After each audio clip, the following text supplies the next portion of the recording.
Fidelity offers a simple and commission-free process to sell stocks, ETFs, mutual funds, and other investments. Step-by-step guide, log into your Fidelity account, sign in at fidelity.com, or open the Fidelity mobile app.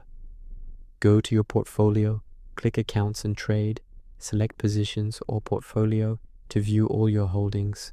Select the investment, find the stock, ETF, mutual fund, or bond you want to sell and click on it. Place a sell order. Click the Sell or Trade button. Enter the number of shares or dollar amount for fractional shares.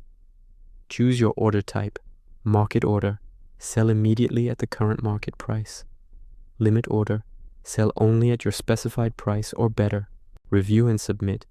Check the estimated proceeds, fees, usually $0 for online stock or ETF trades, and order details. Click Place Order or Sell. Additional notes, mutual funds.